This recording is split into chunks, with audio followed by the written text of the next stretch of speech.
Oh, shit.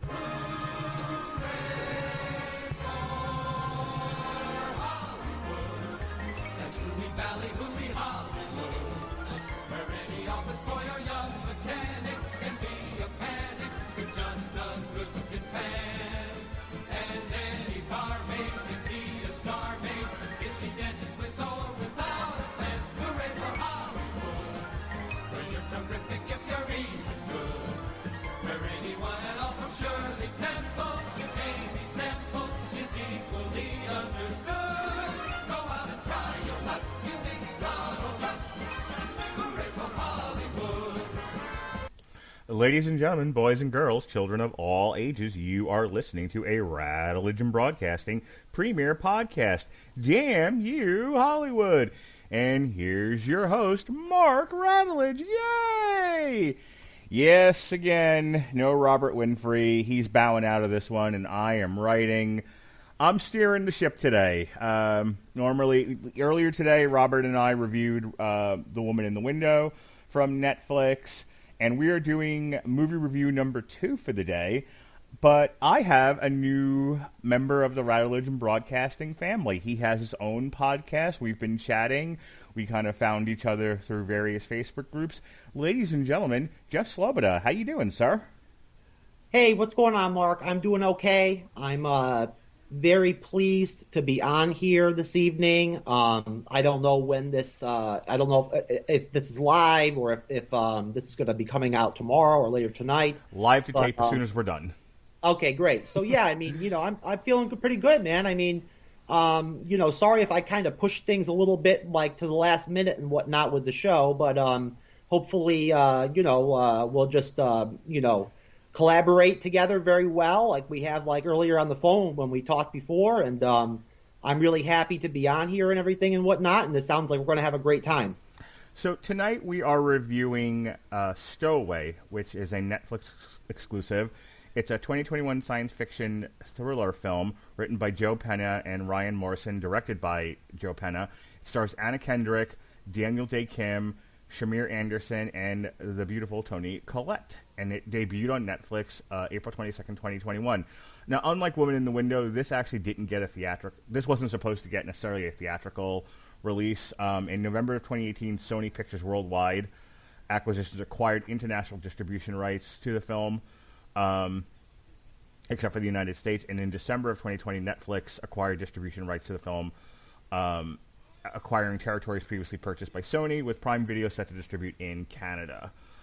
And the production companies on this are a whole bunch of German ones and something called XYZ Films. So this is like really, really independent, and it was the perfect, much like Woman in the Window, it was the perfect pick for a Netflix movie, because there's no way anyone would have gone to see this in the theater. But it is the right kind of movie to sit on the couch and watch with a loved one. So had you heard of it before I pitched it to you to do? No, I had not, and I'll be completely honest with you, Mark. I don't want to sound like narrow-minded or anything like that, but I actually just got myself back on Netflix for the first time. I kind of had gotten off there for several months, and to tell you the truth, I've never really paid that much attention to the Netflix productions. I've never really paid that much attention to the Netflix films. Mm-hmm. We made it a point to, because I'll be honest with you, I hadn't really, when we review movies, we did a bunch of the Netflix television shows, but we typically stayed away from the Netflix features and, sticking with strictly theatrical. But when COVID hit, there was just, there weren't movie theaters open and there weren't a lot of movies to be had. So early in the year, we made the decision to review some of the bigger Netflix feature releases, just to have something to talk about. Now, as it turns out, we're kind of starting to pull out of the pandemic and everything, and theaters are open. And I actually just saw Spiral today and all of that. So we're kind of splitting it 50-50. But when something comes up that's interesting to talk about, or was once upon a time going to be a theatrical release, we like to look at it and see what's what in the butt. And I'm always up for a good science fiction thriller. This is sort of in the vein of whatever that movie was with, I think it was Sandra Bullock, where she's what in is space. the Spiral film, Mark? What is that? What is that all about? I've seen the trailers or like advertisements in the last couple days. Mm-hmm. What is that? What is the whole concept with that? With what? Isn't there a film coming out in theaters right now that has like the name Spiral as a part of it? Oh yeah, Spiral is it's from the Saw franchise. Oh, that's what it is. Yeah. Oh. So what kind of movies do you like to watch? Before we jump into Stowaway, are you a big science fiction fan? I know you and I connected over the Marvel stuff, but what else do you like to watch? Oh, I love sci-fi, man. What are you kidding me? Interstellar is probably one of my favorite films of all time. Really? Are you just a big Chris Nolan fan, or you happen to like Interstellar because it was science fiction? Because it was science fiction specifically. Okay. Yeah, Okay. I mean, I don't attach myself to directors very often. You know what I mean? Like that's really not my deal. It never has been. I like to really just view films from an individual standpoint. Maybe with the MCU, I kind of like, sure, like there was definitely like that, whole Russo brothers connection, where I really loved the Captain America films they did. So I was definitely pumped and like happy that they chose to have them do Infinity War and Endgame and everything. I thought they did a great job. I'm very interested in seeing what they're going to do next at this point. I think they're starting their own production company. Yeah, they did a movie with Chadwick Boseman after Endgame. I think they didn't direct it; they definitely produced it. I'm interested in seeing that. I think it's 21 Bridges is the name of it. I like the Russo brothers stuff. Yeah. The trailer for that looked great. And honestly, I think that might have been Chadwick Boseman's last performance. Did you see The Martian with Matt Damon? Yes. What did you think of it? I found it watchable. I found it aloof. I found it fluid and fun, I guess, but I mean I don't know. It was a little campy for me. I'm a really serious person. You know what I mean? So like I like serious. The main reason why I like sci-fi is because it's such a detailed, open universe, and there's so much to work with. There's so many intangibles, and I like the futuristic aspect of it. I haven't seen Blade Runner 2020 or 29, whatever it is, the new Blade Runner movie that came out like 2 years ago. I haven't seen that yet. I've seen some visuals from it, and I really want to see it. I've got to see it soon. It's a very pretty-looking movie. We reviewed it on here, myself and my usual partner, Robert Winfrey. But I will tell you, I also, and it may have just been how I was feeling at the time, but it also kind of put me to sleep in moments. It's not one of my favorites. I'm a big science fiction fan, too, and I like a good puzzle in science fiction. You know what I mean? Where and this is sort of going to lead into our discussion of Stowaway. So like I brought up The Martian. Another really good example of what I'm going to be talking about would be the show on Netflix, Lost in Space, where there's a problem and the problem has to be solved using science. And I love that sort of thing. I love the idea of you're lost in space, or you're trapped on Mars, or in this case you're in a space station running out of oxygen, and they have to figure out what to do. And the antagonist is the situation itself, not a monster or a mustache twirly villain or stuff like that. So I really love a good puzzle in my science fiction. You know what I mean? Oh yeah, I mean most definitely. That's where Interstellar really kicks in for me. Because let's be honest here. I think you've basically got to be a sophisticated, intelligent person just to be able to watch that film the first time through and even understand what the hell's going on. In terms of the whole scope of the film and what happens at the end and everything and whatnot. Don't get me wrong. Now, I realize that I don't want to put too much focus on Interstellar or whatever. I know there's other films to talk about, but I understand that with that ending, it's they kind of the way that Christopher Nolan did it was kind of you could take it however you wanted to take it. As the viewer, he kind of left things a little open in some ways, but it was just very interesting, of course,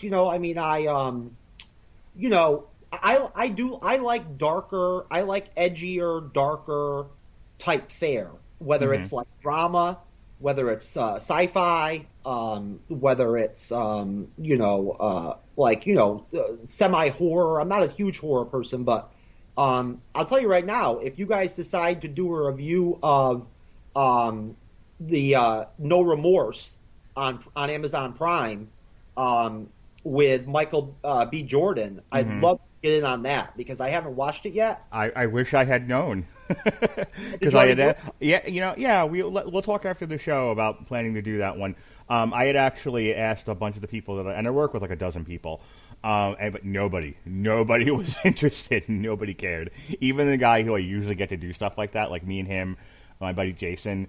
And I reviewed Coming to America, and on that one, he just noped out. The movie I was talking about before with Sandra Bullock and George Clooney that kind of reminds me of Stowaway is Gravity, which I haven't actually seen, but it was another one where they're in space and a disaster strikes, and then it's just them trying to figure out a way out of a deadly situation in space. Apparently, it did gangbusters in terms of awards and whatnot. I'm gonna have to watch that one of these days. I thought it was overrated. I'll be honest with you. Did you see it? Yeah, the visuals were great, but the story was very simple, and I don't know. I like Sandra Bullock, but some of her acting in that was a little bit like over dramatic. That's fair. All right, let's get into Stowaway here. I'm going to go ahead and read the plot synopsis, and then I can kick this ball around for a bit. All right?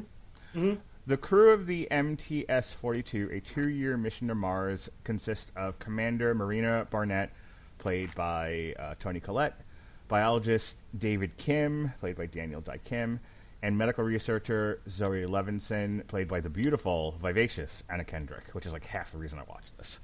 After taking off from Earth, the upper stage of their launch vehicle is connected by a 450-meter-long tether to the ship's main hull, acting as a counterweight for inertia-based artificial gravity.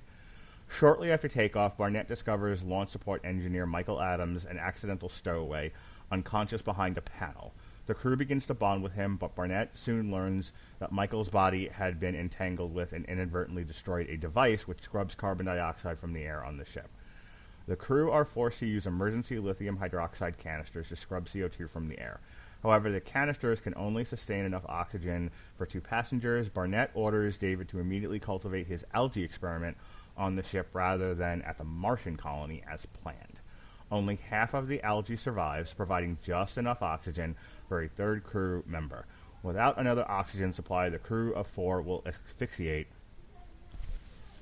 weeks before reaching Mars. Barnett asks Mission Control for a solution that will save all 4 passengers, but the only option, an untested EVA, to climb the tethers and recover liquid oxygen from the launch vehicle, is deemed too risky. Barnett and David come to terms with sacrificing Michael, but Zoe convinces them to wait 10 days for Mission Control to think for another solution. After 3 days, David explains the situation to Michael and offers him a painless lethal injection. Michael nearly takes his own life, but Zoe convinces him to hold out for a while longer. She insists on climbing the tethers to retrieve the liquid oxygen. David reveals that the rest of the algae has died, leaving only enough oxygen for 2, and agrees to join her. Zoe and David perform the EVA and fill 2 tanks, which would be enough to sustain 2 more passengers. However, deadly radiation from a high-energy solar flare forces them to leave one of the tanks behind. They make it back to the ship, but not before Zoe misses a step, which causes her to drop the tank, which drifts away. Meanwhile, the large tank is slowly leaking oxygen. After regrouping, the crew realizes that one person must ignore the radiation and retrieve the tank left behind on the first attempt, so that the other 3 can survive. Marina must survive to pilot the ship, but the other 3 all volunteer to make the sacrifice. When Zoe ultimately insists on doing it herself, she manages to fill and return the tank to the ship before succumbing to radiation poisoning. She spends her final moments outside the ship, gazing at Mars amongst the stars. So, some very clear allusions to the situation in The Martian here. But I'll throw it to you first for your thoughts. What did you think of the craft of this movie? Well, just for my sake, Mark, just because I'm a little bit new to this type of content, give me a more detail by craft. How do you want me basically to? Here, I'll go, and then I'll pitch it back to you. Okay. So, elements of the movie. First, performance. this is performed like a stage play. It's obviously a major motion picture. It's in space. The setting's in space. There are some special effects to be had, but it kind of it's a talking movie, man. It reminded me of Regina King's One Night in Miami in the sense that it's a very claustrophobic kind of one setting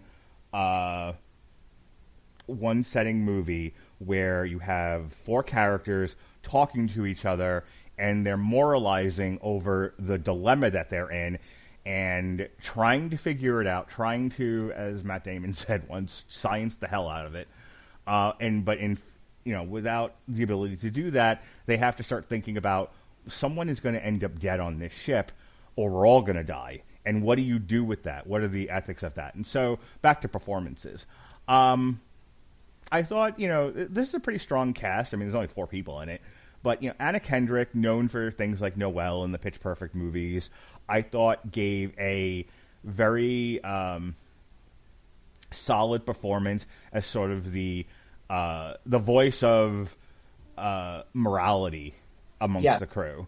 Most definitely. She's not as goofy and as funny as she's been in other things. That's not her character here. She gives a very earnest performance. There's a sense of urgency, especially after she's bonded with Michael, who's played by Shamir Anderson once again. I enjoyed their chemistry together. They had good back and forth. It was different than what I expected, because I thought when I had read the synopsis of this that it was going to be like more of a horror thing, like he snuck onto the thing and is causing, he's sabotaging things or causing problems. He's just wrong place, wrong time. And and dominoes start to fall over and things, go off the track. Go ahead. But Mark, if you don't mind me jumping in, sure. That's really where I mean, I don't want to say the film surprised me, but it did a little bit because I was really looking for that to happen in the film. Right. I was waiting for there to be, Michael poisoning the food or, right. You know what I mean? Like, doing something to mess up the ship. I thought he was going to be on there with an agenda. Like, he was going to purposely mess up the spaceship to cause the mission to fail because he had an ulterior motive going on or something like that. There's none of that in this movie. It's just wrong place, wrong time, and do we kill him? I think Anna Kendrick has a line about what are we supposed to do, throw him out the airlock? Which I kind of laughed at. I almost thought there was going to be some type of maybe horror sci-fi type angle, maybe, essentially. Yeah, I thought this would be kind of like, I don't know if Prometheus would be the best example. Alien. Oh God, what was the last one? Well, Alien Covenant. Like the Stowaway. Michael. It's on the ship and he's it turns out that he's like an alien. You know what I mean? Or I was thinking Alien Covenant. Where I think you have the one android played by Michael Fassbender, doing stuff behind the scenes and messing with people. Same thing with Prometheus, where he was doing evil things behind the scenes. And I thought that's what this was going to be. It's nothing like that at all. It is literally like we found a guy, something's broken, we're all going to die. What do we do? I was a little disappointed, to be honest with you, just because, again, my expectation going into the film was, just basically I was expecting something, more akin of, again, like a sinister, darker type of turn, and I really kind of felt like, don't get me wrong. I mean, that I felt like, again, you made good points. I think Anna Kendrick really stood out in the film. She was like my Monica Rambeau, without question, from WandaVision, basically, she was my standout, I guess, probably for the film.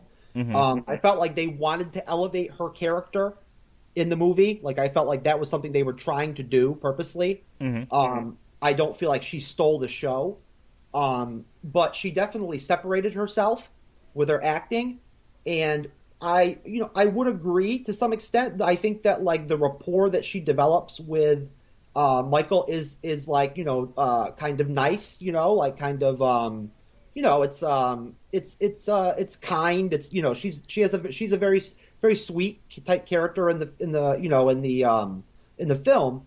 I feel like with Anna Kendrick, I really have this feeling where just based off what you were saying about her a minute ago, I really feel like, I mean, as she continues to get older, I feel like she really has this youthful look to her where I think she's going to maintain her beauty for a long time.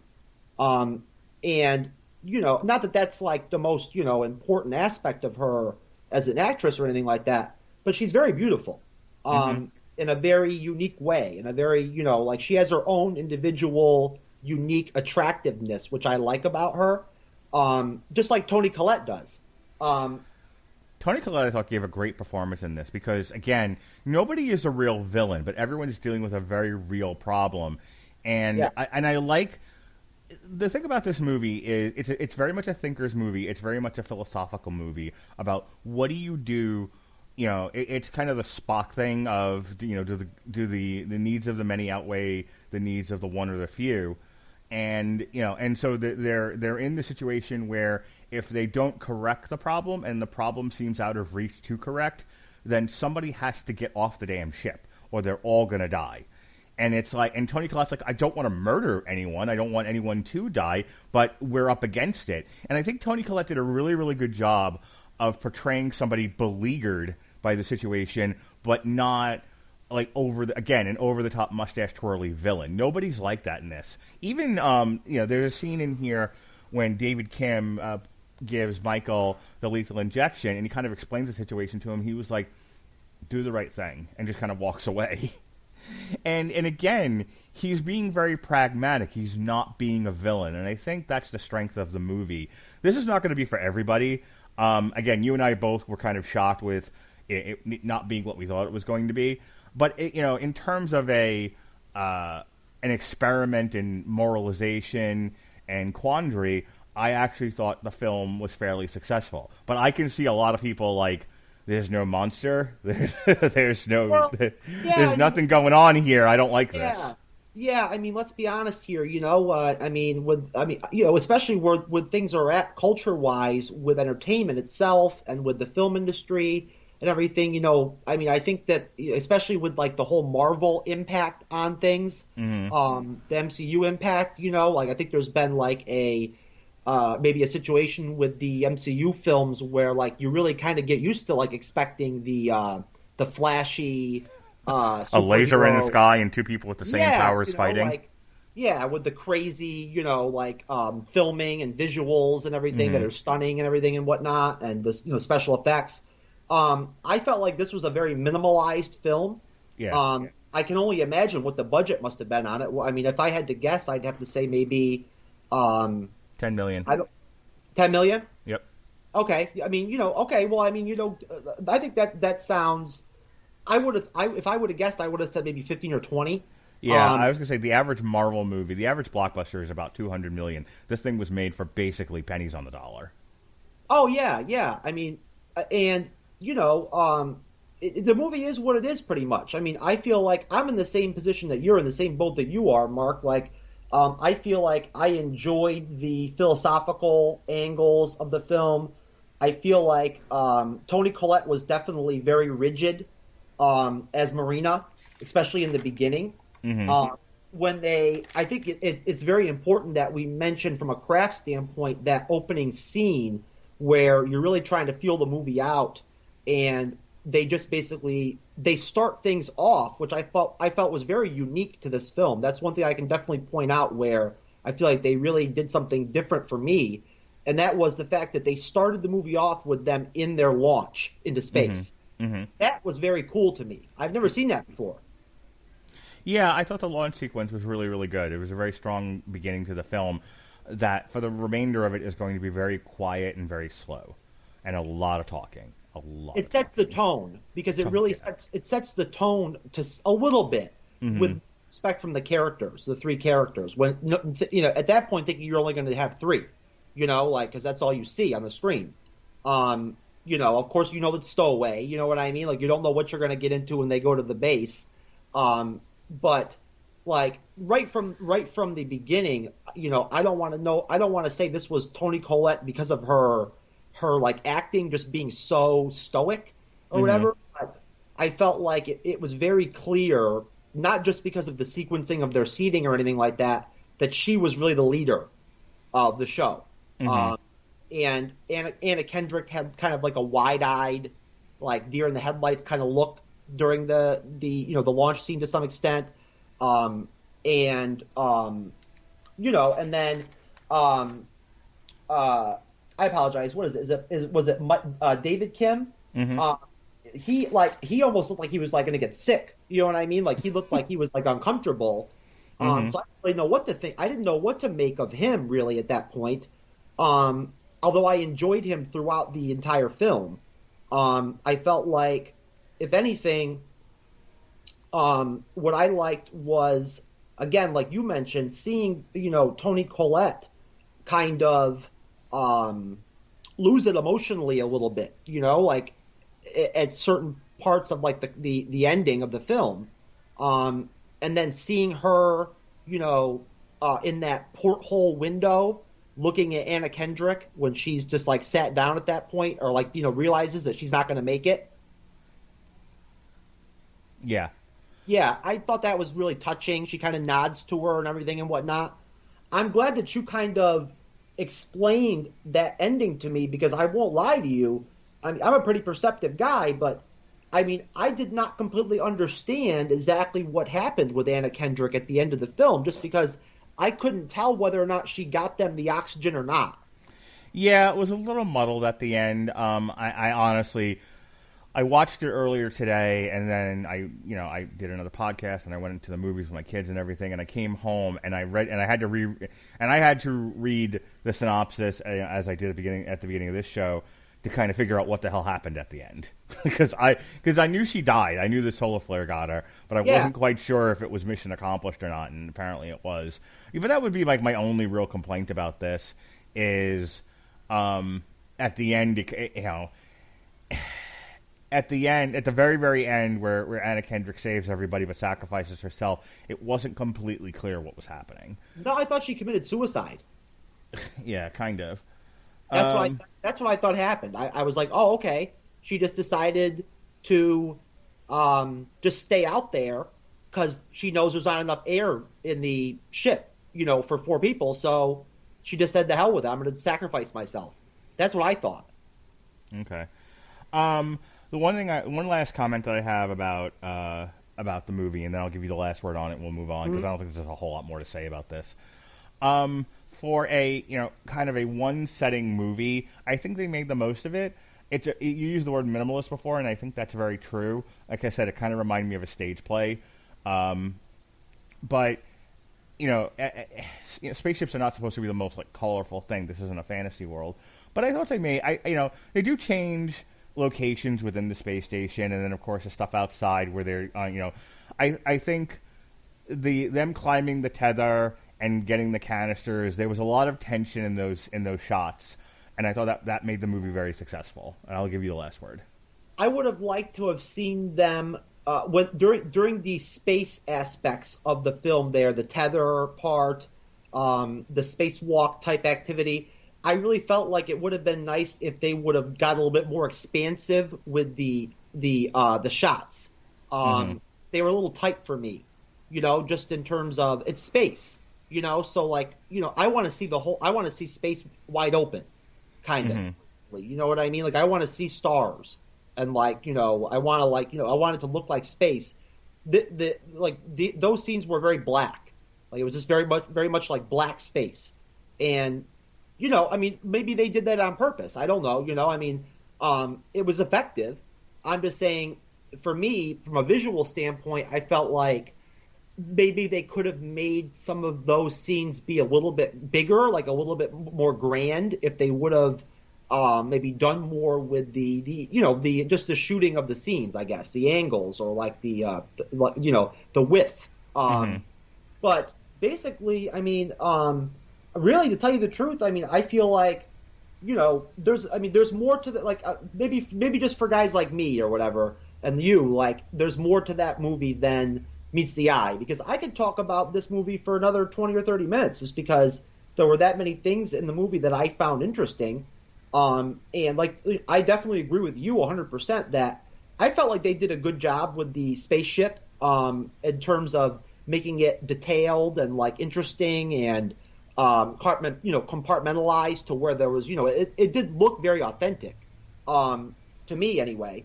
I don't know, I'd have to imagine that there must have been a lot of training involved for the actors and the actresses and everything and whatnot to do a movie like this. So I mean, I find that interesting. But basically, I like the four actor, actress, cohesion of the film. I like the small cast. I think it works.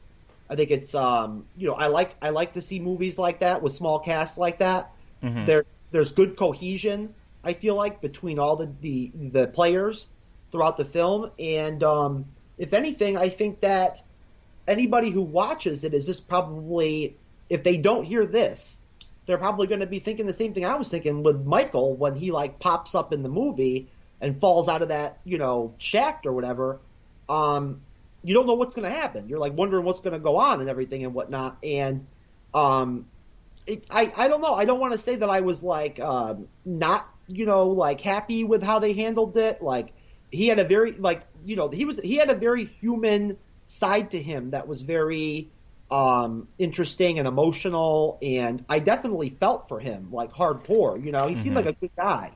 And I like Shamir Anderson, the actor that played Michael. I think he did a great job with that role. Yeah, I agree with you. I did not catch how he ended up on the ship in the first place, and that might have been because I was walking around doing stuff. He's a technician. He was up there in that crawl space or whatever that he was in, because he was fixing something, and he just fell asleep. Okay. I mean, I know it's a little far fetched, right? A little bit, but that's okay. Let's be honest here. My whole thing was, I don't know if you had this going on or whatnot, but I wanted to ask you this. For me, what really got me going was just the whole concept in my mind of if I was in this position of these three astronauts and I got up to this ship knowing that this is a space mission, 3 people go up, 3 people are going on the space station, that's it. There's no strangers. There's no there's no guests. And to get to a space station like that in that kind of situation and then just have a random person pop up. You use the term far-fetched, and I would 100% agree with you. The premise of the movie is kind of ludicrous. There's no way in God's green earth anyone got on that space station and didn't come off again before launch without someone going to check out. If he went in there to work on it and then never came out, someone would have said something and gone in to find him and be like, did he have an accident? What happened here? But you do that and then you don't have a movie. And so I'm willing to kind of accept a silly premise if you give me a good movie, and that's where we landed here. Hey, it didn't bother me. I didn't sit there and dwell on it or anything and be like, oh man, this is so stupid. Come on, dude. I was okay with it. I was okay, well, it doesn't really make a whole lot of sense to me that this guy just fell asleep. But at the same time, I get that this is part of the movie and this is how it has to work. So I'm just going to work with it, accept it. Yeah, right. Real quick before we close out this segment, what did you think of the music in the movie? Because I thought it added some nice ambiance. I thought that I felt like it was like a 5 out of 10 for me. It didn't stand out to me. Right. And maybe that's just my ear for that type of classical music. Maybe there's different types that I like more than other types. Mm-hmm. I felt like it fit the film. But it wasn't, they didn't overdo it. I felt like the actual volume of the music was, I don't want to say that it was too low or anything like that, but they definitely they didn't overdo it with the volume on the music. I felt like it was fitting. Mm-hmm. But the point I wanted to make with Anna Kendrick, just to finish up, was just that in terms of what I was saying about her, I really feel like she really is capable of doing more as an actress. I think that she really, I wasn't surprised at how well she performed in this film.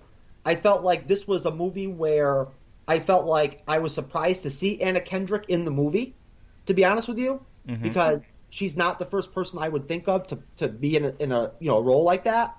But she really handled her business, and I feel like she really has a lot of potential still, because I feel like as she ages, I think that there are probably a lot of other like more serious roles out there that she could probably play, where I just think that maybe like, people are going to be surprised a little bit potentially at how successful she eventually, or like how well she might end up doing overall as an actress, I guess.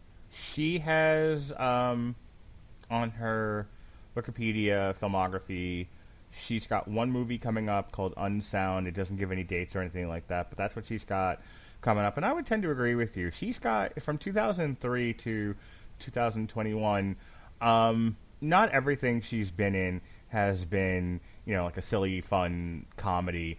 We actually just reviewed the 10th anniversary release of Scott Pilgrim versus the World. She's one of the best parts of that movie. I know everyone kind of falls all over themselves about, Michael Cera and Mary Elizabeth Winstead. But as I said on the review with that, up in the archives now, plug, Kieran Culkin and Anna Kendrick, for me, were the standout performers of Scott Pilgrim versus the World. And I like almost anything that she does. Like I said, my wife and I last Christmas watched her in the Disney Plus exclusive Noelle, and she's great. She had, never beyond just being a good-looking gal with a very distinct look to her. She's not, a traditional beauty, but she is beautiful. She's not somebody who does a lot of comedies where it's kind of like a Will Ferrell, over-the-top, silly, stupid performance, like a Jim Carrey. She gives usually a very straightforward, but charming. Charming is the word I was looking for. Well, how old is she, Mark? You've got the information pulled up. How old is she? She is 35. Wow, you know what? That's actually what I was going to say. Is she like 32, between 35, 36? She really looks great for 35. I mean, and she still passes for like a really young woman. I mean, she's I don't think she's a particularly tall gal, but she could absolutely pass for somebody still in her 20s. And if you go back, I mean, she was in the Twilight movies, and that was almost 20 years ago. Yeah, I mean, that's crazy that she was in the Twilight movies. I actually forgot that, to tell you the truth. I don't even remember. I didn't watch the Twilight movies, to be honest with you, and I never will. Oh, you're missing out. Yeah, I don't know. They're a hoot. Kay Stu is not exactly the one of the finest actresses I've ever seen out there. I got to be honest with you. Kristen Stewart, yeah, she. I think I liked her in that rock movie she did, where they were. Who were they supposed to be? The Bengals? Oh gosh. Or no. You know what I'm talking about. The younger blonde haired actress was in it too. Look at Kristen Stewart real quick. Yeah. I'm trying to think of what the name of that band, that all female band was that came out in like the 70s, I believe, like the late 70s. Oh, you talking about like Joan Jett? Yeah, the Joan Jett film. Oh gosh. Where Joan Jett and Lena. I cannot remember the name of the other band member that was the lead. That the played Runaways. Okay, you're talking about I actually never saw this. What I wanted to. So it came out in 2010. The film is The Runaways, about Joan Jett and the Runaways. And and Kristen Stewart actually plays a titular Joan Jett. Dakota Fanning is Sherry Curry. Yeah, there we go. Dakota Fanning. Yeah, Michael Shannon is Kim Fowley. Scout Taylor Compton is Lita Ford. I gotta watch this one day. Yeah, it was. You know what? I mean, honestly, it was okay. I mean, I thought that's the only thing I've ever seen with Kristen Stewart that I liked. So, my daughter is 10 years old, and she's a little junior feminist. Oh no! Oh, it's great. She gets to be as far left and as feminist as she wants to be. She's fucking 10. So, she gets to be a kid and she can do all those things. And I support her. Like, you know what? Be your own human being. That's what I say for her. Hey, as long as she's not talking to me about the patriarchy and everything, then I'm good. No, she's got no, none of that. She also has a little brother, so she can only take it so far. But anyway, the point of me bringing that up was I took her to go see Charlie's Angels, which everybody hated, and white guys were like ready to set theaters on fire, and we made Elizabeth Banks cry, and then she yelled about Spider-Man. The point of me bringing that up, though, was my daughter loved Kristen Stewart in Charlie's Angels. She was like walking out of the theater throwing karate kicks and shit. She might have been the only one, but Elizabeth Banks. You made a great movie for my at the time 8-year-old daughter. You couldn't pay me to see that movie, man. You could not pay me. I would not watch it. I'm telling you right now. Even if I could hook up with Kristen Stewart after if I watched it or whatever, I still wouldn't do it. All right. So anyway, the whole point of me bringing up the music was to remind everybody to click the link in our description for AmazonMusic.com/W2M Network. If you like the Runaways, Joan Jett, movie soundtracks, what do you like to listen to? Name some of your favorite bands. Well, I love Joan Jett. I mean, okay. She looks great. Like, every time I ever see her, for her age, she looks awesome. I'm so pissed. I have tickets to go see Joan Jett on the stadium tour with Motley Crue and Poison and Def Leppard, and that was supposed to be 2020, but COVID, so it got pushed to 2021. We were so close. It was supposed to be next month, got pushed to next year again. You know what? I just realized the other day, I think I missed a concert because I had tickets for same situation. I had tickets for the 97.9 Rockathon or whatever, Rockfest, right?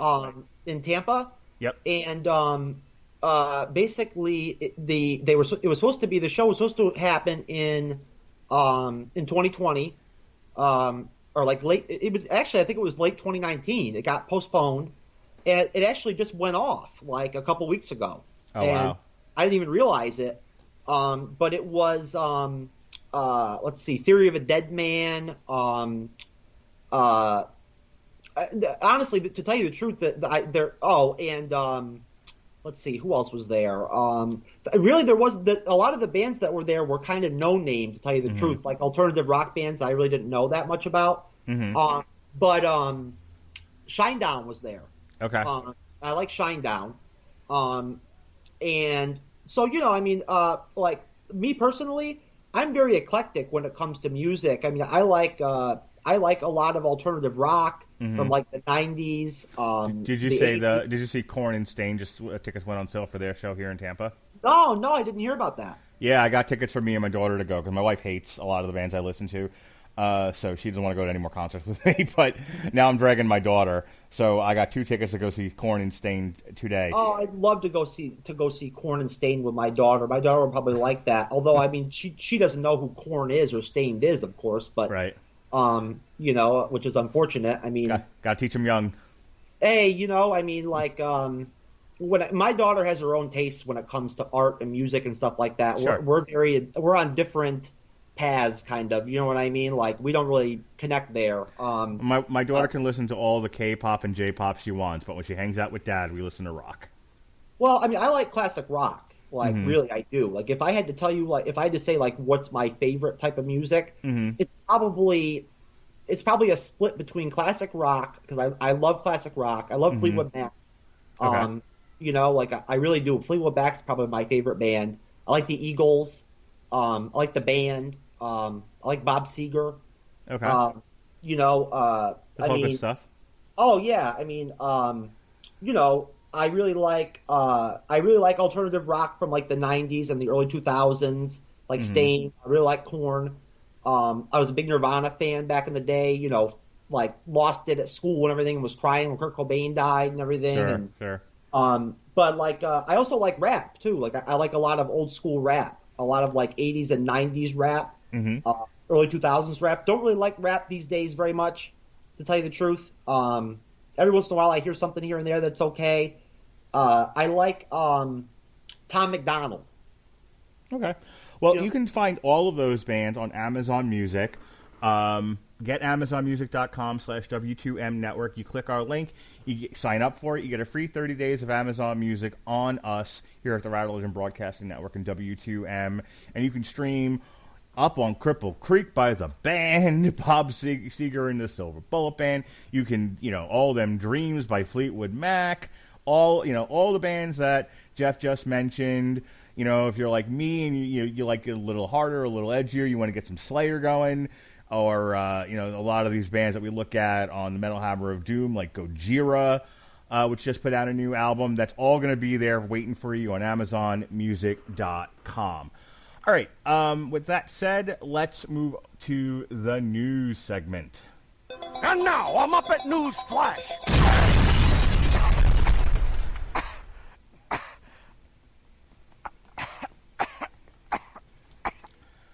Some days Twitter is trying to cancel Pepe Le Pew, and, movies are moving dates, and there's all kinds of stuff to talk about, and then there are other days I can't find crap.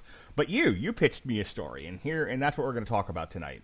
So the headline is, and this is from May 3rd, it was posted on InsideTheMagic.net, which is a Disney blog. Kevin Feige, WandaVision Cut Doctor Strange to avoid white guy cliché. A planned appearance from Doctor Strange in the Marvel Cinematic Universe streaming series WandaVision was scrapped during production. In a new interview, Marvel Studios boss Kevin Feige, who in a more recent interview said, "Lucasfilm, no thank you," and smart man you are, Kevin Feige, discussed the creative team's decision to rethink teaming Doctor Strange and the Scarlet Witch in the Disney Plus series. The wildly popular limited series WandaVision starring Elizabeth Olsen and Paul Bettany wowed audience and critics alike during its 9-episode run, mostly. And to listen to me and Robert scream and yell about what was wrong with WandaVision, check out our review in the archives. Some fans felt the finale failed to stick the landing, with a final episode that was conspicuously missing a major Marvel Cinematic Universe cameo the fans were hoping for. While the reveal of Marvel fan favorite Agatha Harkness, played by Kathryn Hahn, as the series' big bad satisfied on some levels, many fans were hoping for a deeper connection to the Marvel villain Mephisto, or the introduction of the X-Men characters into the Marvel Cinematic Universe continuity. Instead, we got White Vision and Ralph Bonner. By far, the favorite cameo pick among Marvel fans was the Sorcerer Supreme himself, Dr. Stephen Strange. Wanda Maximoff has already committed to appear in the sequel to Doctor Strange, the upcoming Sam Raimi helm, Doctor Strange in the Multiverse of Madness, of which now the latest rumor is Ghost Rider is supposed to appear in that as well. What version of Ghost Rider? Your guess is as good as mine. Set to premiere in March of 2022. Based on that fact alone, it would stand to reason that WandaVision could be the perfect lead-in for Doctor Strange 2. And had COVID not happened, that's how it would have lined up. WandaVision was supposed to go from December into March-ish, and then Doctor Strange was supposed to debut in March, but COVID. Kevin Feige, president of Marvel Studios, said Doctor Strange cameo fan theories were right on the money. Almost. In a print interview with Rolling Stone, Kevin Feige said the creative team behind WandaVision had every intention of including Doctor Strange in the series. In fact, those creepy commercial breaks featured in the early episodes were originally conceived as Doctor Strange attempts to break through the contrived reality of Wanda Maximoff with subtle coded messages that fit into her sitcom format. Reportedly, Marvel Studios and Benedict Cumberbatch went so far as to finalize a deal for Doctor Strange to appear in the WandaVision finale. Ultimately, the creative team scrubbed the Doctor Strange appearance. They felt like they were rehashing an old cliche trope. The white guy savior. Yes! Now I know why you wanted to talk about this. In an interview, Kevin explained, "Some people might say," in quotes, "Oh, it would have been so cool to see Doctor Strange, but it would have taken away from Wanda. We didn't want to end the show. We didn't want the end of the show to be commoditized to go to the next movie. Here's the white guy. Let me show you how power works." The show made... I mean, that is, I'm sorry, but that is, to me, that's almost insulting. Like, I'm not trying to, I don't want to, I want to stay, positive and everything and whatnot, but like, I mean, Kevin Feige's getting woker and woker by the day, it seems like, and it's kind of scaring me a little bit, Mark. I got to be honest with you, man. As a huge MCU fan, like, that's very invested into the whole, universe and everything and whatnot, and a major, old school comic book fan, just like you, I care a lot about these properties and everything and whatnot. I want to see them, like, at their best, and and as a fan, I want to see, like, the fan service. And, I don't know. I mean, I just feel like I mean, and I'll let you finish reading the article, but I just feel like, I mean, I don't.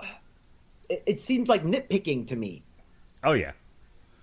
I mean, when you come right down to it, he's established, aside from the Ancient One, Doctor Strange is established as the most powerful, most knowledgeable magic user known to the Marvel Cinematic Universe up to this point. And here you have this person who's barely scratched the surface of her powers and is just now starting to learn about them. And just came across the Darkhold. It would stand to reason, logically, that he would come to her and say, "Hey, before you blow up the universe, accidentally trying to, do a magic spell, let me show you what to do." That's responsible.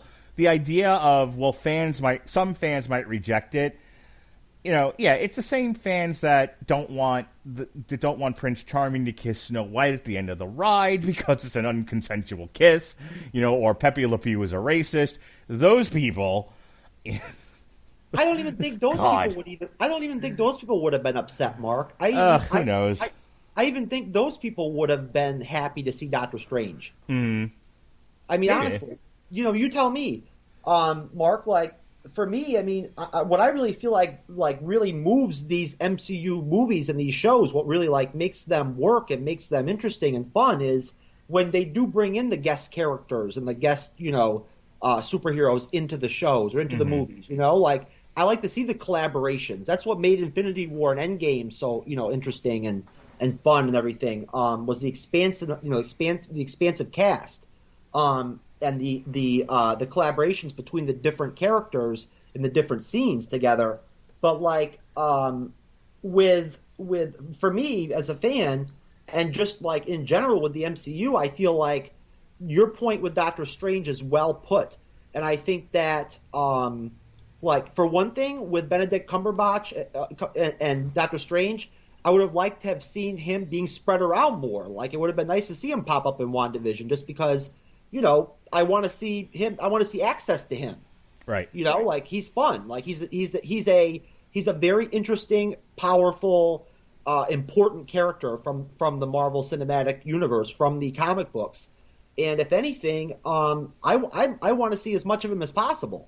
So, I just felt like, especially with the fact that they teased him in the finale, I mean, then to not have him in there, it was kind of like, everybody expected to see him.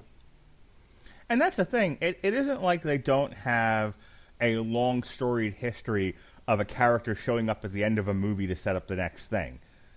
That's what they do. Nick Fury showed up at the end of Iron Man and be like, "Hey, I'd like to talk to you about the Avengers."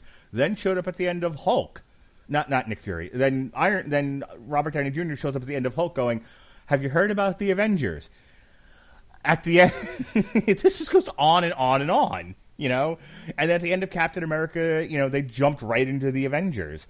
And this just, it went from film to film to film. I mean, Christ, the end of Ant-Man and the Wasp ends with, with the entire cast except for Scott being dusted, leading into Endgame.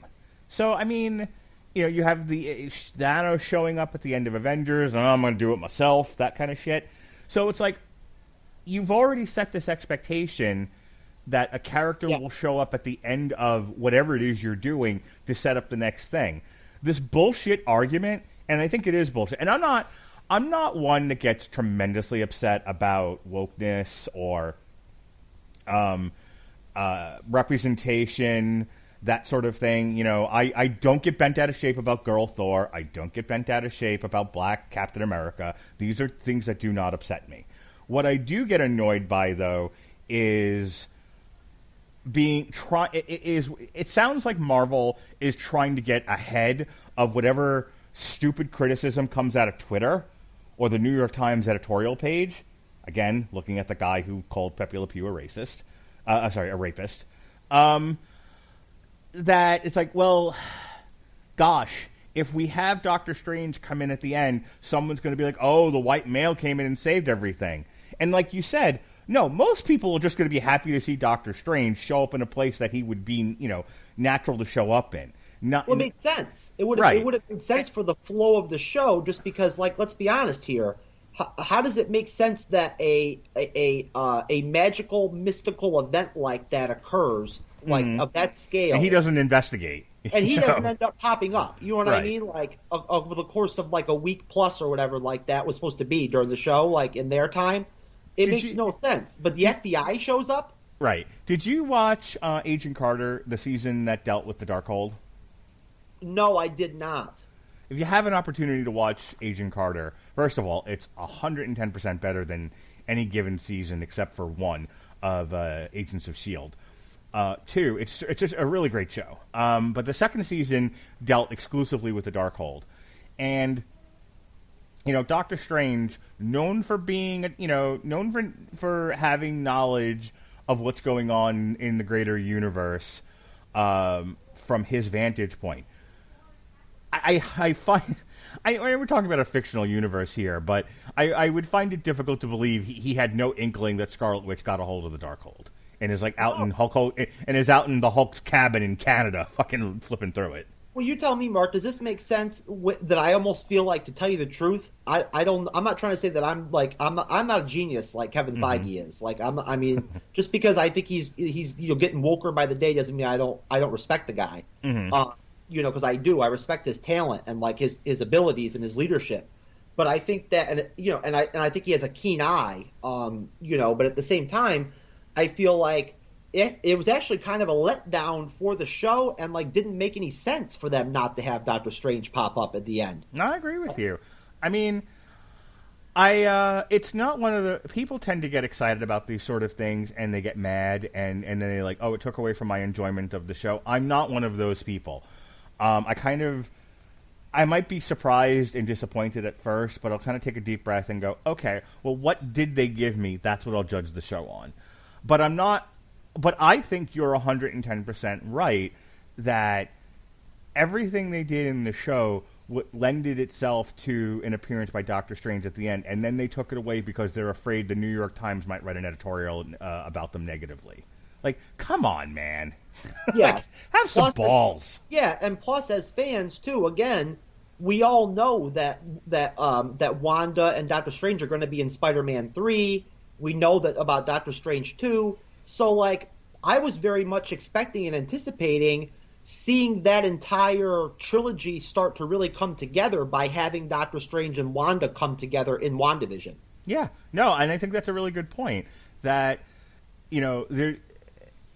they start, and that's and I don't want to do another review of WandaVision, but that I think was also kind of the head-banging, frustrating thing about the Quicksilver reveal, because that was a great moment to have at least teased the multiverse that you're going to do in an entire movie called The Multiverse,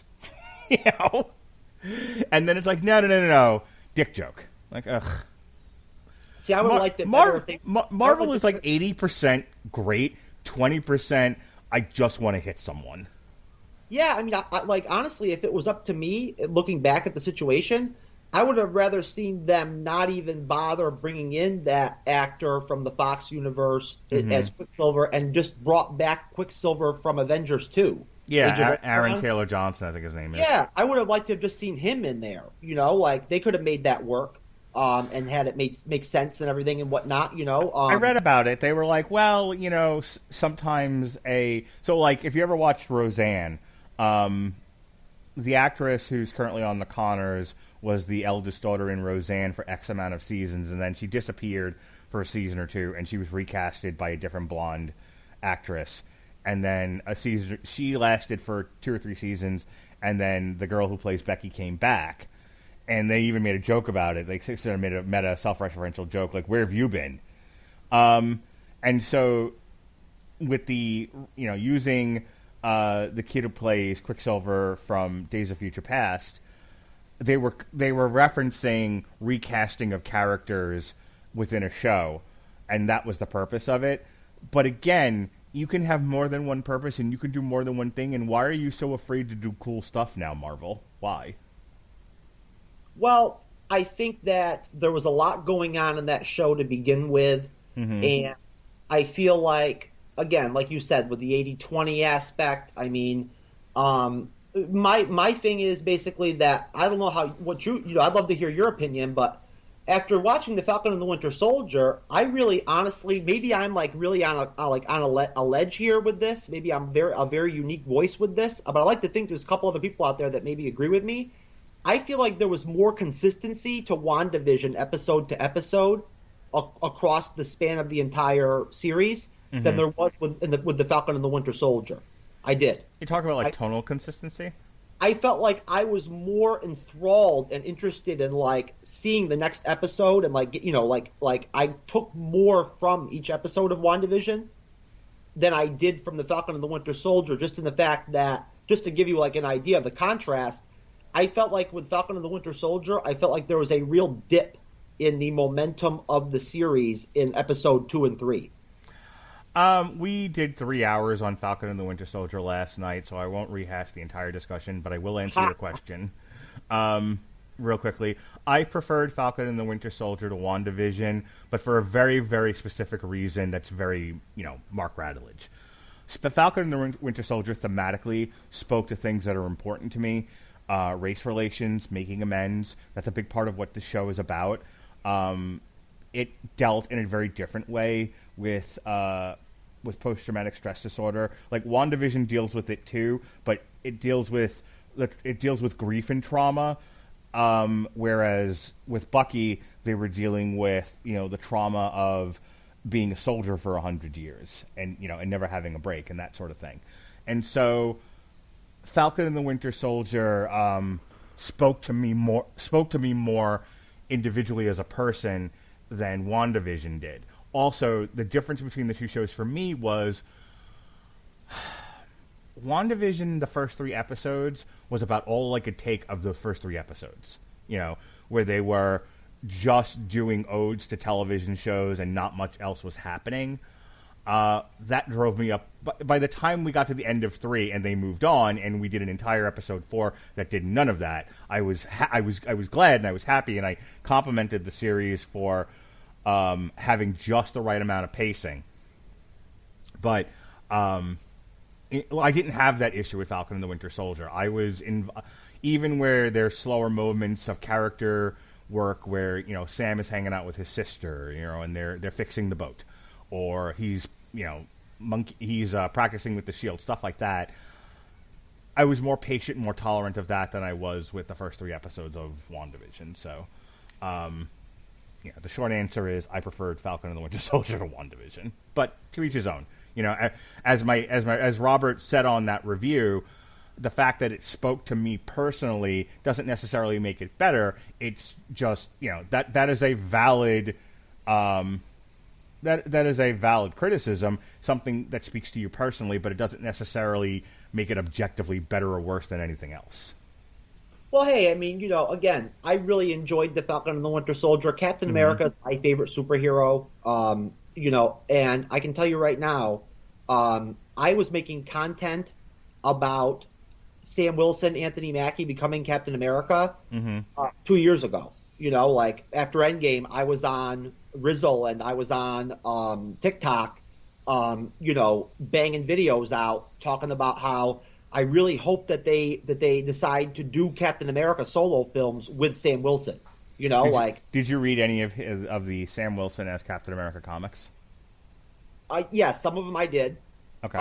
Then you good. Not the whole run, but some of them.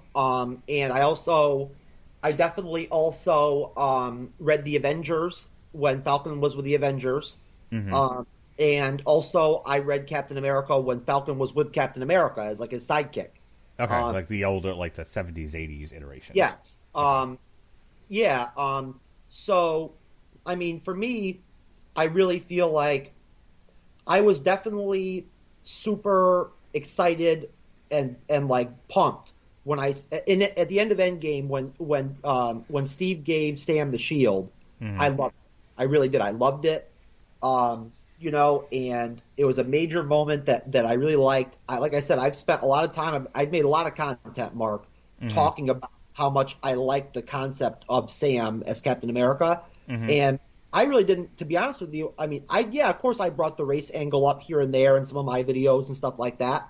That I do see it as a good sign for like the culture and for the country and everything and whatnot. Let's be honest, we're talking about Captain America here. So I love the fact that it's a black man becoming Captain America and everything and whatnot. And I couldn't imagine Bucky as Captain America, to be honest with you. Mm-hmm. But, no, I agree. No. All right, let's play a game.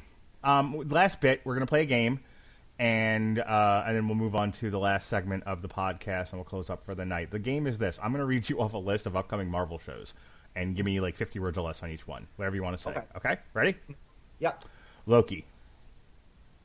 Visually stunning and very, very, I don't want to say complicated, but very detailed.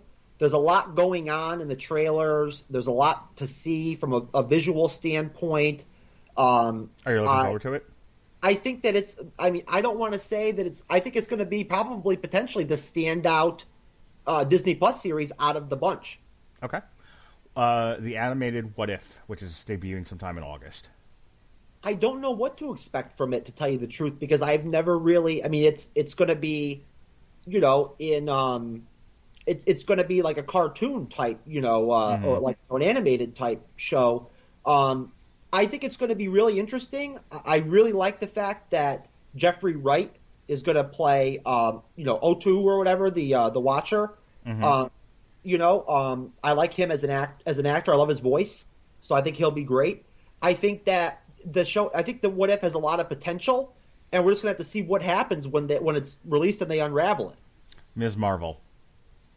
You know what? I want to be optimistic about Ms. Marvel. I really do. I think that I'm more into like adult fare. Mm-hmm. Like I like more mature films and shows, but. And I understand that, she's a 16-year-old character, so, I mean, they're going to be kind of like, it's going to be a different tone with that show. But I'm optimistic. I think that it could end up being really good. Hawkeye. Well, I love Hawkeye from the Avengers films and everything and whatnot. I love to see him. Did you read the Matt Fraction run? No, I did not, to be honest with you. We reviewed the first My Life as a Weapon on here. It's worth reading and listening to the podcast. The Matt Fraction run, of which the show is based on, super good. Well, I like Haley Steinfeld. I do. So, don't get me wrong. I don't know a lot about her. I think she's very attractive. I think she's very pretty. She has a nice voice. I see her as having a lot of potential, so I think she could be great as Kate Bishop. And honestly, I mean, I don't know 100% what to expect from Hawkeye yet, because I don't really totally. I mean, I get the concept of it, but I guess it's really going to boil down to how Clint is in the show, how Kate Bishop is in the show, and then how these other, guest actors or side actors that they have coming on are going to be. Did you ever see Jeremy Renner's iteration of the Bourne movie? Mm-hmm, I did. I feel like it's going to be a lot of that. It's going to be Jeremy Renner with a bow and arrow, Jason Bourning his way through 6 episodes. Yeah, I think so too. I mean, I think the character Echo is going to be in the series. Mm-hmm. I'm interested in seeing how that's going to play out and what they're going to end up doing. I've already heard that they might potentially want to be doing a Disney Plus series with that character. Yeah, she's on this list too. All right, Moon Knight. Oh, Moon Knight's my spoiler. That's my ultimate, like, I think that might potentially be maybe it won't be a ratings or like a financial, boom or whatever for the MCU, for Marvel, but I feel like out of all the series that are coming out, the one where I feel like that has the most potential to really like come off and do some like, Batman with Heath Ledger, the Dark Knight type, like dark kind of film like that. I feel like that series could have that type of impact. I read the first 2 trades of the Moon Knight series from a few years back that I think they're basing this on. I really liked it. I like the idea of the unreliable. I actually talked about this earlier today when we talked about Woman in the Window, but styles of movies or shows where you have an unreliable narrator. Like, did you ever watch Legion on FX? Spots like in spots, like here and there, off and on. That's one of the things I really liked about it, about that show, and potentially Moon Knight, and certainly the comics that I read of Moon Knight, was you never quite knew what was real and what wasn't, and whether or not he was a lunatic or what was going on with him. And so, given the career field that I'm in, it would be natural that I'd be attracted to anything psychological. So I'm excited for Moon Knight. Oh yeah, I'm gonna watch Legion. I'm gonna go back and watch the whole thing all the way through from episode 1, and I'm gonna get after it and do it because I have to, just because I love that character, and I think that what I did see from the series I really enjoyed. It was really mind bending. And I love that Oscar Isaac is going to be Moon Knight, man. I think it was a great casting. But we reviewed all 3 seasons of Legion as it came out, my friend Jesse and I, and we spent a good amount of it just 2 middle-aged men slovenly just slobbering all over Rachel Keller, who plays Sydney Barrett, just madly in love with this woman. What an actress. And what a bare ass she showed. So that's something to look forward to. She-Hulk, speaking of which. You know what? I'm lukewarm with She-Hulk. She-Hulk's never been one of my favorite characters. I'll be completely honest with you. I think that, again, I think the series is going to have potential. I like the fact that they're going to have probably a lot of guest appearances from like Mark Ruffalo. Daredevil could potentially be on the series. I love Daredevil. Hey, if it's anything like the last iteration of She-Hulk that I read, Howard the Duck might show up. Well, I do like the fact that they cast what's her name, Ali. How do you pronounce that actress's name? Tatiana or something like that. Yes, Tatiana Maslany. Yes, I think that was a great casting move for them. So I think that's a definite positive. I think it'll be interesting to see her as She-Hulk. I'm kind of 50-50 on it. I don't know how well it's going to do, how well it's going to play. We'll have to see, really. Yeah, I've read bits and pieces of Dan Slott's She-Hulk, of which I think this is. I'm looking at the wiki now, and it said that it would be faithful to John Byrne's take on She-Hulk in the comic.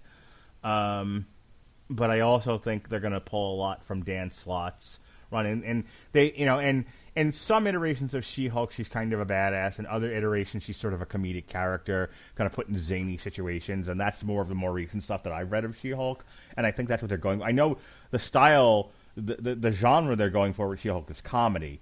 It's like legal comedy. Yeah, so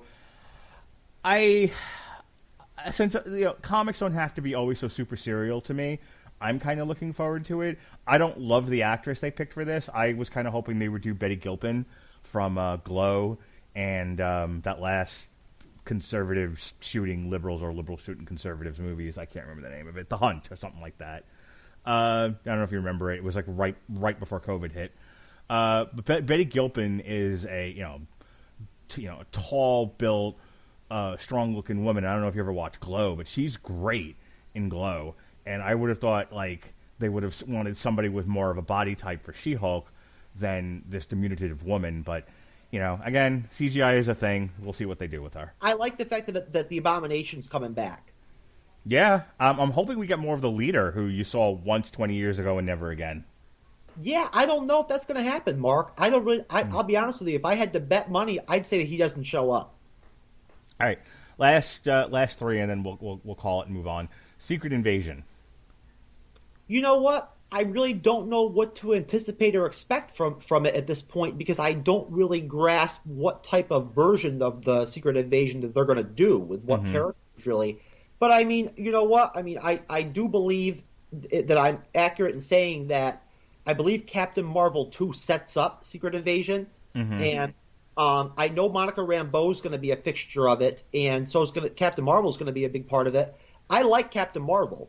I do. I've always liked Captain Marvel. Don't ask me why, but I do. And I like Monica Rambeau. So at that point, it'll be, I think it'll be great. I can't wait to see Monica Rambeau as Photon. So if that's what we're gonna get to see that. That's gonna be awesome. Ironheart. You know what? I mean, that's kind of like the same thing, the same way I feel about Miss Marvel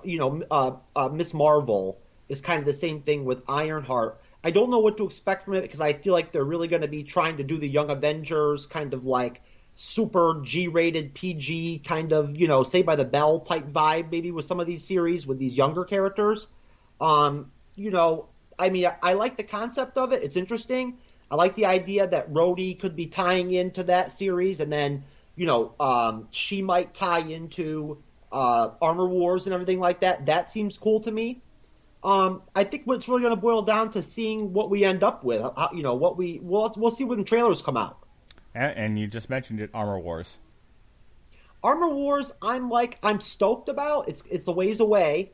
I love Rhodey. I love Don Cheadle. I think that it's great. I mean, it surprised me at that day when Kevin Feige did that event, and he mentioned that. I was very surprised because it never even occurred to me that they would do anything with Rhodey, with War Machine, in terms of a series with him. I don't know how the whole concept of Armor Wars is going to work in the series compared to the comics. So I'm interested in seeing what they're going to do differently with that, since Tony Stark's not going to be a part of it. But I'm very optimistic, and I think it's going to be probably a great series. All right, that brings us to the end of our news segment. Thank you for doing that with me. And now let's talk about the critical review.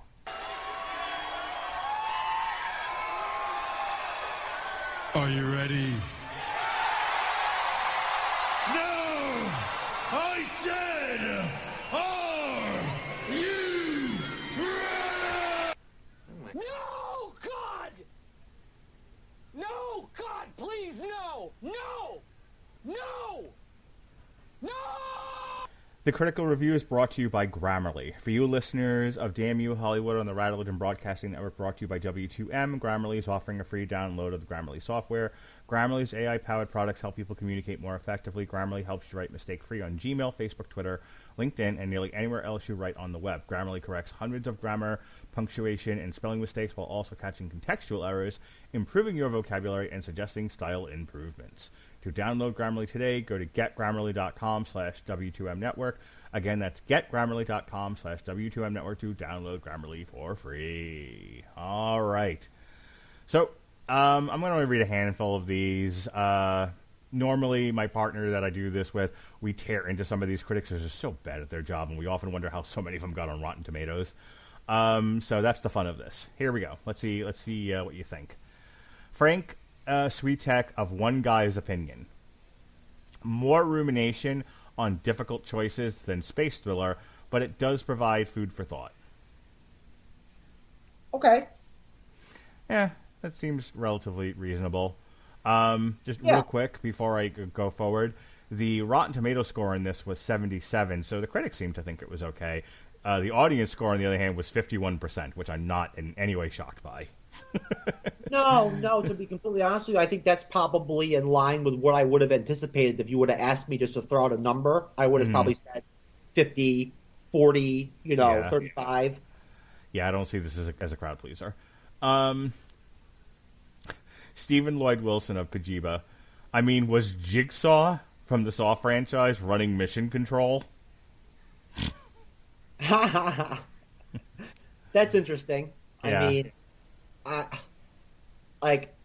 I did kind of for me, I did kind of think at one or two points when they were having the crisis with the ostrich and everything and whatnot, it seemed unfathomable to me that, again, we talked about how far-fetched the whole thing is with Michael being in the ship and everything and whatnot and all that, but I really felt like it didn't make any sense to me that the ground team could not help them figure out how to fix the problem. Yeah. Joel Fisher of Battle Royale with Cheese. It's one we read from quite often. Stowaway is a good concept, but it falls apart easily and frustratingly wastes so much of its potential. It's a bit unfair. I don't agree with that. Yeah, it seems a bit unfair. Yeah, I would say so. I think that that's pretty harsh. I mean, to say it unraveled, I didn't get that vibe from it when I watched it at all. Alan Almachar of The MacGuffin. As good as the film looks and as committed as the performances are, the low-key tone and slow burn style strips away the pressure of the situation. Okay, that I actually may agree with. Okay. I think that's... Go ahead. Yeah, no, I definitely think that there's something to that. I think that maybe, even though it wasn't like a big issue for me, I can see why other people who watched the film might feel that way. Kevin Carr of Fat Guys at the Movies. Jesus. You don't need Neil deGrasse Tyson on Twitter explaining all the nuances of space travel to find the holes in this script. Again, I think that's nitpicking. I mean, I think you'd probably agree with me. I don't want to sound like I don't want to just be biased just because I liked it, and you liked it and everything and whatnot. I mean, just because we're that type of person or whatever. But I feel like it's a little unfair. I mean, just because for what the movie is, it's a good movie. Chris Knight of the National Post. Character development is skimpy, which is almost unforgivable when your entire cast consists of just 4 people. Again, I earlier compared this to One Night in Miami. It's 4 people kind of talking to each other and sometimes pairing off and just talking in pairs and whatnot. I think for what there was to do in the film, there was plenty of character development. I got a very clear picture of at the very least, of who Michael and Anna Kendrick were in this thing. I feel like the way that they framed the film and everything, and the way that the pace was, and the whole scope, the whole concept of the film was, tonally and overall, I felt like the character development was perfect, was right on point. As far as again, with what they gave the actors to work with for the film, I felt like I mean, I wasn't let down at all. I mean, I felt like. Again, this is a sci-fi film that's very, contained to one, they're on a spaceship, and it's, there's only 4, actors, actresses. So, at that point, I felt like in this setting, in this film, I don't think they could have done too much really more character development than they did. Agreed. Brian Lowry of CNN.com, top critic. Red star, man. He gets a red star for this. Okay? He gets paid to write these things. Once the moral dilemma emerges, not a whole lot happens for a too long stretch, despite solid performances from the cast as their characters reel under the psychic toll of their situation. Yeah, I don't agree with that. I don't agree with that, but it's well written. It sounds somewhat plausible, I guess, as far as just in terms of being as a review. Sure. Yeah, I mean, maybe it could have been a little bit more positive, but, I mean, I don't know. Do you think these people even watch the whole movie before they even write these reviews or what? I will tell you, if we've been doing this bit on this podcast for several years now, and we've drawn a few conclusions. One, half of them don't watch the movies they're reviewing. They've written the review ahead of time. Yeah. The other half didn't want to see the movie in the first place and are mad they had to review it, and it comes out in their writing. Alistair Ryder of Looper. It's a box-ticking exercise of overplayed tropes, and at a certain point you'll find yourself checking out from the mission in a way the characters can't. No, I didn't get that vibe from it at all. I really didn't. I didn't really, to tell you the truth, it never even occurred to me that there was anything that was being overdone or replicated or anything like that in the film. This will be the last one because I always like to end with a really stupid one. Barry Hertz of Globe and Mail, top critic. Red star, he gets paid for this. In space, Jeff Sloboda, no one can hear you scream. But watching Stowaway, there's a good chance you'll hear muffled cries of frustration. They'll be coming from inside the house. Did I mention that some of these people write as if they were forced at gunpoint to watch a film? Well, I mean, I don't really, I mean, look, I don't have a ton of experience with understanding really the entire landscape or environment of these critics and these reviews and stuff and whatnot. So, I don't know, how much of I don't know how much of an impact they're trying to make just with their words to try to clickbait things. You know what I mean? Sure. In a way, some of these people are definitely trying to sell the rag they write for. Okay, there you go. So that's where I was going with things. Is maybe there's a tendency for some of these people where that like they wanna like they're looking to like shit bomb the movie, in like the most elegant way possible to give it some credit. You know what I mean? Like, oh my God! If you do this enough with us, you'll find some of these people write these hopelessly like they just cracked open a thesaurus and grabbed a bunch of random words, and that became their review. Like their nose is so far up their own ass, it's hilarious. Yeah, I'm no narcissist. I'll tell you that right now. But at the same time, like, I'm not impressed by like intellectual capability and like big words. Yeah, the guy I typically review movies with, Winfrey, is a very, very smart fella, and we both have had laughs at some of these critics, who like the smell of their own farts. It's like, nope, we tear those people down pretty easily and pretty regularly. And that's it. That wraps up our review of Stowaway. I thought that we had a really nice conversation. I had a great time doing this, and I'm anxious to do it again. I'm going to go ahead and give you a chance to plug your stuff in a second. I just want to remind people today on syndicated source material, Jesse put out What If the Alien Costume Had Possessed Spider-Man. This whole week has been chock full of stuff. We started off with a re-airing from the archives of our Jessica Jones Season 1 review. We reviewed Truth, Red, White, and Black, which was the inspiration for the Isaiah Bradley character in Falcon and the Winter Soldier. We did a deep dive into WrestleMania 2. We reviewed the new Guy Ritchie movie with Jason Statham, Wrath of Man. Evan Bevins and I had a gas of a time reviewing Deadpool the Duck. The Superblog team-up was this week from Chris Bailey and company. Our contributions were A Long Road to Ruin of the Eddie Murphy Dr. Dolittle movies, and on Metal Hammer of Doom, Motley Crue, Dr. Feelgood. We also reviewed the new Weezer album, Van Weezer. We did 3 hours, and Alexis Hana almost walked into the woods to live deliberately because of it, on Falcon and the Winter Soldier, where Jeff Sloboda, we had a protracted and nearly hour-long debate over who legally has the right to the shield and what legally can they do with it. That was the kind of podcast that turned into. Wow. You guys got seriously, like, analytical. we really did. Oh, we were talking about Antifa and the 99 Percenters and chain of custody of the shield. It was quite the wonky podcast at times. Now, we had a good time, though. Earlier today, with Spiral being in theaters with Chris Rock and Samuel L. Jackson and it being an offshoot of the Saw franchise, we dropped 2 shows from the archives, our Long Road to Ruins Parts 1 and 2 of the Saw franchise. I want to remind people we also have a review of Jigsaw in the archives for you to listen to, which is the last Saw proper movie. As far as new content, myself and Robert Winfrey reviewed The Woman in the Window on Netflix, starring Amy Adams, which actually just came out today. And on Sunday is our re-airing of Daredevil Season 2 review. So go ahead and check that out. Plus, myself and Sean Comer, in theory, are threatening to review the first season of Shadow and Bone from Netflix. Next week starts a new week of themes and content.